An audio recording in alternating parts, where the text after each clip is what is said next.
ಕತ್ಲಾಗದ ಜೀವನ ಸರ್.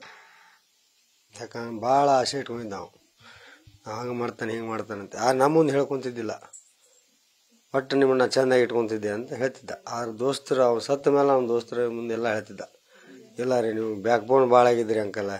ಎಲ್ಲ ಕಾಲೇಜಾಗ ಹೇಳ್ತಿದ್ದ ಅವ, ನೀವು ಬ್ಯಾಕ್ ಬೋನ್ ಭಾಳ ಆಗಿದ್ರಿ ಅವಂಗೆ, ನಾ ಹಂಗೆ ಮಾಡೋಣ ಹಿಂಗೆ ಮಾಡೋಣ ಅಂತ ಎಲ್ಲರೂ ಹೇಳ್ತಿದ್ದ. ಆದ್ರೆ ಅವ್ನು ಚಟಾನು ಮಾಡ್ತಿದ್ದಿಲ್ಲ, ಚಲೋ ಇದ್ದ ಸರ್, ಆ್ಯಕ್ಟಿವ್ ಆಗಿದ್ದ. ಅದು ನಮ್ಮನ್ನ ಆಸೆ ನಿರಾಶೆ ಮಾಡಿಬಿಟ್ಟ ಅಷ್ಟೇ. ಲಾಸ್ಟ್ ಟೈಮ್ ಹೋದ ಸಂಡೇ 22 ತಾರೀಕಿಗೆ ಇದೇ ಟೈಮಿಗೆ ಬಂದಿದ್ದಾರೆ. 2 ರಿಂದ 2:30 ಕುಂತು ಮಾತಾಡಿ, ಪೂಜೆ ಐತಿ, ಪೂಜೆ ಚಂದ ಮಾಡೋಣ, ಈ ವರ್ಷ ಸಿಂಪಲಾಗಿ ಮಾಡೋಣ, ಮುಂದಿನ ವರ್ಷ ಜೋರು ಮಾಡೋಣ, ಮುಂದಿನ ವರ್ಷ ನಮ್ಗೆ ಕಷ್ಟನ ಬರೋಂಗಿಲ್ಲ ಅಂತೆಲ್ಲ ಮಾತಾಡೋದು. ನನ್ನ ಜೊತೆ ಏನು ಮಾತಾಡ್ತಿಲ್ಲ ಅಷ್ಟೇ, ನನ್ನ ಜೊತೆ ಏನ್ರಿ ಅಷ್ಟೇ.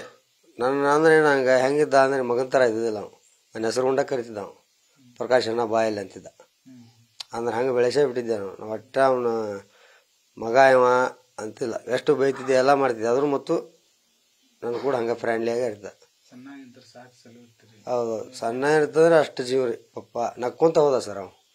ಅಷ್ಟು ನೋವಾಗಿ ಎಲ್ಲರೂ ಒದ್ದಾಡಿದ್ರು. ಅವ ನನಗೆ ನೋವು ಆಕೈತಿ ಪಪ್ಪ ಅನ್ನಿಲ್ಲ, ಹಿಡಿದು ಕೇರಿ ಏನು ತ್ರಾಸ ಆಗೈತಿ ಮಗನ ಅಂದ್ರೆ. ಇಲ್ಲ ಪಪ್ಪ ನೀವು ಯಾಕೆ ಟೆನ್ಷನ್ ತೊಗೊಂತೀರಿ, ನಾ ಆರಾಮಕ್ಕಣಿ ಬರೀ ಇದೇ ಹೇಳವ. ನಕ್ಕೊಂತನ ಸತ್ತ ಸರ್ ಅವ. ನಮಗೆ ನೋವು ಕೊಳ್ಳಿಲ್ಲ, ತಾನು ಅಷ್ಟು ನೋವು ಇದ್ರು ನಮಗೆ ನೋವು ಕೊಳ್ಳಂಗೆ ಹೋದ ಅಷ್ಟ. ಅವ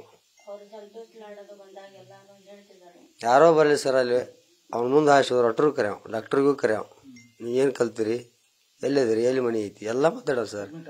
ಅಡ್ಮಿಟ್ ಅದ. ಸ್ಟಾರ್ಟಿಂಗ್ ಅವ ದವಾಖಾನೆ ಹೋಗಿಂದು ಆ್ಯಕ್ಟಿವ್ ಅದಾನ ಸರ್, ಸಾಯಿ ಮುಟ್ಟನೂ ಆ್ಯಕ್ಟಿವ್ ಅದಾನ.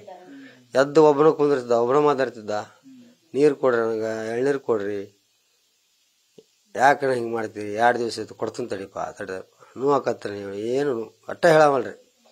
ತ್ರಾಸಿತ್ತು ಅವಂಗೆ. ಆದ್ರೆ ನಮಗೆ ತಂದೆ ತಾಯಿ ಕಷ್ಟ ಆಗದಂತೆ ಹೇಳ್ಕೊಳ್ಳಿಲ್ಲ ಅವ, ನಮಗೆ ಸಮಾಧಾನ ಮಾಡಿ ಕಳಿಸ್ಬಿಡ. ನ್ಯೂಸ್ ಫಸ್ಟ್ ನಿರ್ಭೀತಿಯಿಂದ ನಿಮ್ಮ ಪರವಾಗಿ.